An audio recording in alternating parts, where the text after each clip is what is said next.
ಸಮಾಜ ಸ್ವಾಸ್ಥ್ಯ ಕಾಪಾಡುವಲ್ಲಿ ಪೊಲೀಸರ ಪಾತ್ರ ಮಹತ್ವದ್ದು ಎಂದು ಪ್ರಧಾನ ಜಿಲ್ಲಾ ಮತ್ತು ಸತ್ರ ನ್ಯಾಯಾಧೀಶರಾದ ಶ್ರೀಮತಿ ಬಿಬಿ ರೇಣುಕಾರವರು ಪೊಲೀಸ್ ಸೇವೆಯನ್ನು ಶ್ಲಾಘಿಸಿದರು.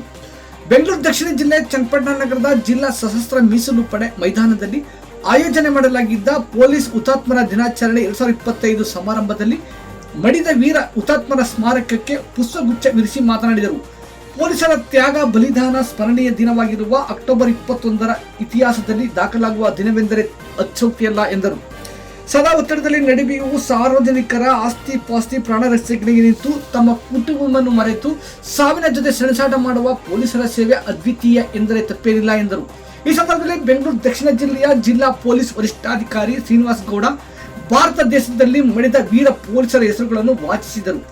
ಸಮಾರಂಭದಲ್ಲಿ ಸಹಾಯಕ ಜಿಲ್ಲಾ ಪೊಲೀಸ್ ವರಿಷ್ಠಾಧಿಕಾರಿಗಳಾದ ರಾಮಚಂದ್ರಯ್ಯ, ರಾಜೇಂದ್ರ ಹಾಜರಿದ್ದರು.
ನಮಸ್ಕಾರಗಳು.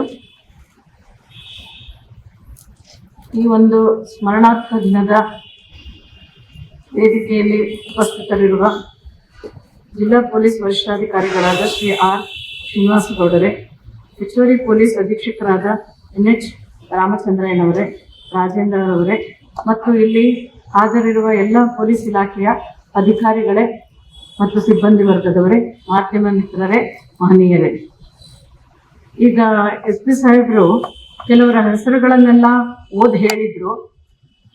ಅಂದರೆ ಅವರ ಒಂದು ಏನು ತ್ಯಾಗ ಇದೆ ನಮ್ಮ ದೇಶಕ್ಕಾಗಿ ಮತ್ತು ಪೊಲೀಸ್ ಇಲಾಖೆಗಾಗಿ, ಅವರು ತಮ್ಮ ಪ್ರಾಣವನ್ನೇ ಮುಡಿಯಿಟ್ಟು ಒಂದು ನಮ್ಮ ದೇಶವನ್ನ ರಕ್ಷಣೆ ಮಾಡಿದ್ದಾರೆ. ಅವರನ್ನೆಲ್ಲ ನೆನೆಸ್ಕೊಂಡು ನಾವು ಈ ದಿವಸ ಈ ದಿನಾಚರಣೆಯನ್ನ ಆಚರಿಸ್ತಾ ಇದ್ದೇವೆ. ಅಕ್ಟೋಬರ್ 21ರಂದು ಪೊಲೀಸ್ ಸ್ಮರಣಾರ್ಥ ದಿನ. ದೇಶದ ಭದ್ರತೆಗಾಗಿ ತಮ್ಮ ಕರ್ತವ್ಯಗಳನ್ನು ನಿರ್ವಹಿಸುವಾಗ ಪ್ರಾಣ ತ್ಯಾಗ ಮಾಡಿದ ಪೊಲೀಸ್ ಸಿಬ್ಬಂದಿಯನ್ನು ಸ್ಮರಿಸುವ ದಿನವಾಗಿದೆ.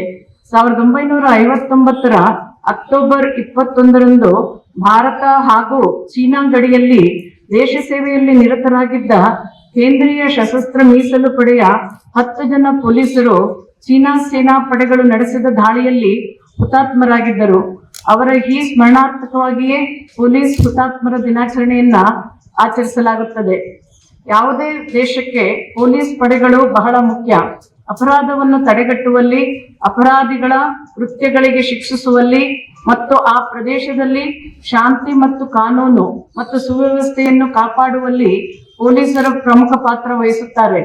ಕಾನೂನು ಸುವ್ಯವಸ್ಥೆ ಕಾಪಾಡುವಲ್ಲಿ ಮತ್ತು ಅಗತ್ಯ ಸಮಯದಲ್ಲಿ ರಾಷ್ಟ್ರಕ್ಕೆ ನೆರವಾಗಲು ಪೊಲೀಸ್ ಪಡೆಗಳ ಕೆಲಸವು ನಿಜಕ್ಕೂ ಶ್ಲಾಘನೀಯವಾದದ್ದು. 1959ರಲ್ಲಿ ಭಾರತ ಚೀನಾ ಗಡಿಯಲ್ಲಿ ದೇಶವನ್ನು ರಕ್ಷಿಸುವ ಸಂದರ್ಭದಲ್ಲಿ ಹುತಾತ್ಮರಾದ 10 ಪೊಲೀಸರನ್ನು ಈ ದಿನದಂದು ಸ್ಮರಿಸಲಾಗುತ್ತದೆ. ರಾಷ್ಟ್ರೀಯ ಪೊಲೀಸ್ ಸ್ಮರಣಾರ್ಥ ದಿನದ ಮಹತ್ವ ಹಾಗೂ ಆಚರಣೆ ಏನಂತ ಹೇಳಿದ್ರೆ, ಪೊಲೀಸ್ ಸಿಬ್ಬಂದಿಯ ತ್ಯಾಗ ಮತ್ತು ರಾಷ್ಟ್ರೀಯ ಭದ್ರತೆ ಮತ್ತು ಸಮಗ್ರತೆಯನ್ನು ಕಾಪಾಡುವಲ್ಲಿ ಅವರ ಪ್ರಮುಖ ಪಾತ್ರವನ್ನು ಗುರುತಿಸುವುದು ಹಾಗೂ ದೇಶಕ್ಕಾಗಿ ಪ್ರಾಣ ತೆತ್ತವರನ್ನು ಸ್ಮರಿಸುವ ಉದ್ದೇಶದಿಂದ ಈ ದಿನವು ಮಹತ್ವದಾಗಿದೆ. ಚಾಣಕ್ಯಪುರಿಯಲ್ಲಿರುವ ಪೊಲೀಸ್ ಸ್ಮಾರಕದಲ್ಲಿ ದೇಶಕ್ಕಾಗಿ ತಮ್ಮ ಜೀವನವನ್ನು ಮುಡಿಪಾಗಿಟ್ಟ ಪೊಲೀಸ್ ಸಿಬ್ಬಂದಿಗಳಿಗೆ ಪ್ರಧಾನಮಂತ್ರಿಯವರು ಗೌರವ ನಮನ ಸಲ್ಲಿಸುತ್ತಾರೆ. ದೇಶಾದ್ಯಂತ ಹುತಾತ್ಮರಾದ ಸ್ಮಾರಕಗಳಲ್ಲಿ ಪುಷ್ಪ ನಮನ ಸಲ್ಲಿಸಲಾಗುತ್ತದೆ. ಅದಲ್ಲದೆ ರಾಷ್ಟ್ರೀಯ ಮಟ್ಟದಲ್ಲಿ ಪೊಲೀಸ್ ಸ್ಮರಣಾರ್ಥ ದಿನಾಚರಣೆಯ ಪ್ರಯುಕ್ತ 10 ಹಲವು ಕಾರ್ಯಕ್ರಮಗಳು ನಡೆಯುತ್ತದೆ. ನಿಮಗೆಲ್ಲ ಗೊತ್ತಿದ್ದ ಹಾಗೆ ನಮ್ಮ ದೇಶದ ಗಡಿಯಲ್ಲಿ ಸೈನಿಕರು ಶತ್ರುಗಳೊಂದಿಗೆ ಯುದ್ಧ ಮಾಡಿ ಅಥವಾ ನಮ್ಮ ದೇಶವನ್ನು ರಕ್ಷಿಸುವ ಸಲುವಾಗಿ ತಮ್ಮ ಪ್ರಾಣಗಳನ್ನೇ ಮುಡಿಪಿಟ್ಟು ಅವರ ಕರ್ತವ್ಯಗಳನ್ನು ನಿರ್ವಹಿಸುತ್ತಿದ್ದಾರೆ.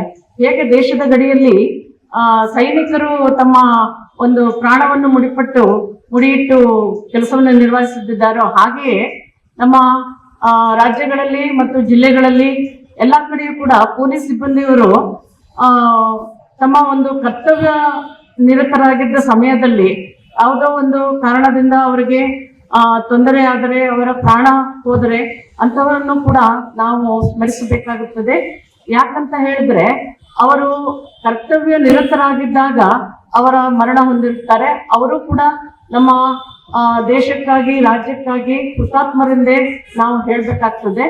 ಈಗ SP ಸಾಹೇಬರು ಓದಿದ ಲಿಸ್ಟ್ ಅಲ್ಲಿ ಸುಮಾರು ಜನ ನಾನು ನೋಡಿದ ಹಾಗೆ ಇನ್ಸ್ಪೆಕ್ಟರ್ಗಳು ಮತ್ತೆ PSIಗಳು, ಹೆಡ್ ಕಾನ್ಸ್ಟೇಬಲ್ಸ್ ಮತ್ತೆ PC ಗಳು ಇದ್ದಾರೆ.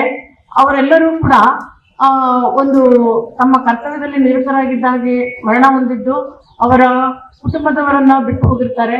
ಅವರ ಕುಟುಂಬದವರಿಗೂ ಕೂಡ ನಾನು ಈ ಸಮಯದಲ್ಲಿ ಸಾಂತ್ವನ ಹೇಳೋದಕ್ಕೆ ಇಷ್ಟಪಡ್ತೇನೆ. ಮತ್ತು ಅವರಿಗೆ ದೇವರು ಅಗಲಿದ ಅವರ ಪೊಲೀಸ್ ಯಾರು ನೌಕರರು ಇರ್ತಾರೆ ಅವರ ಒಂದು ದುಃಖವನ್ನು ಭರಿಸುವ ಶಕ್ತಿಯನ್ನು ಅವರಿಗೆ ಕೊಡ್ಲಿ ಅಂತ ಹೇಳ್ಕೊಳ್ತೇನೆ. ಮತ್ತೆ ಇನ್ನೊಂದು ಹೇಳ್ಬೇಕು ಅಂತ ಹೇಳಿದ್ರೆ, ನಾವೀಗ ನೀವು ನೋಡ್ತಾ ಇದ್ದಾಗ ಈಗ ಅಪರಾಧಗಳು ಜಾಸ್ತಿ ಆಗ್ತಾ ಇದೆ, ಪೊಲೀಸರ ಕರ್ತವ್ಯಗಳು ಕೂಡ ಜಾಸ್ತಿ ಆಗ್ತಾ ಇದೆ, ಜವಾಬ್ದಾರಿ ಉಂಟು ಮಾಡ್ತಾ ಇದೆ. ಯಾಕೆ ಅಂತ ಹೇಳಿದ್ರೆ ಹೆಚ್ಚುತ್ತಿರುವ ಅಪರಾಧಿಕ ಪ್ರಕರಣಗಳಲ್ಲಿ ಪೊಲೀಸರ ಪಾತ್ರ ಬಹುಮುಖ್ಯವಾದದ್ದು.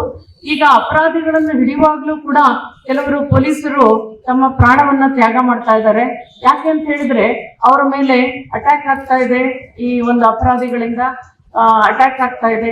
ಆ ಕಾರಣದಿಂದನೂ ಕೂಡ ಅವರು ಪ್ರಾಣಗಳನ್ನ ತ್ಯಜಿಸ್ತಾ ಇದ್ದಾರೆ. ಈ ಎಲ್ಲಾ ದೃಷ್ಟಿಯನ್ನ ನಾವು ಇಟ್ಕೊಂಡು ಈ ಅಕ್ಟೋಬರ್ 21ರಂದು ಯಾರ್ಯಾರು ಹುತಾತ್ಮರಾಗಿರ್ತಾರೆ ಆ ವರ್ಷದಲ್ಲಿ ಅವರಿಗೆ ಒಂದು ಸ್ಮರಣೆಯನ್ನ ಮಾಡೋದು ಮತ್ತೆ ಅವರ ಆತ್ಮಕ್ಕೆ ಶಾಂತಿ ಕೊಡ್ಲಿ ಅಂತ ನಾವೆಲ್ಲ ಹೇಳ್ಕೊಳ್ಳೋದು ಈ ದಿನದ ಮಹತ್ವ. ಈಗ ನಾನು ತಮ್ಮಲ್ಲಿ ಹೇಳೋದಕ್ಕೆ ಏನ್ ಇಷ್ಟಪಡ್ತೇನೆ ಅಂತ ಹೇಳಿದ್ರೆ, ನಿಮ್ಮ ಜವಾಬ್ದಾರಿ ತುಂಬಾ ಜಾಸ್ತಿ ಇದೆ. ದೇಶಕ್ಕಾಗಿ ರಾಜ್ಯಕ್ಕಾಗಿ ಜವಾಬ್ದಾರಿಗಳು ಹೆಚ್ಚು ಇದೆ. ಅವುಗಳನ್ನೆಲ್ಲ ನಿಭಾಯಿಸುವುದಕ್ಕೆ ದೇವರು ನಮ್ಗೆ ಶಕ್ತಿಯನ್ನ ಕೊಡ್ಲಿ ಅಂತ ಕೇಳ್ಕೊಳ್ತೇನೆ. ಮತ್ತೆ ಈ ವರ್ಷದಲ್ಲಿ ಹುತಾತ್ಮರಾದ ಎಲ್ಲಾ ಪೊಲೀಸರಿಗೂ ಕೂಡ ನಾನು ಅವರ ಆತ್ಮಕ್ಕೆ ಶಾಂತಿ ಕೊಡ್ಲಿ ಅಂತ ದೇವರನ್ನ ಕೇಳ್ಕೊಳ್ತಾ ನಾನು 2 ಮಾತುಗಳು ಮುಗಿಸ್ತೇನೆ. ನಮಸ್ಕಾರ.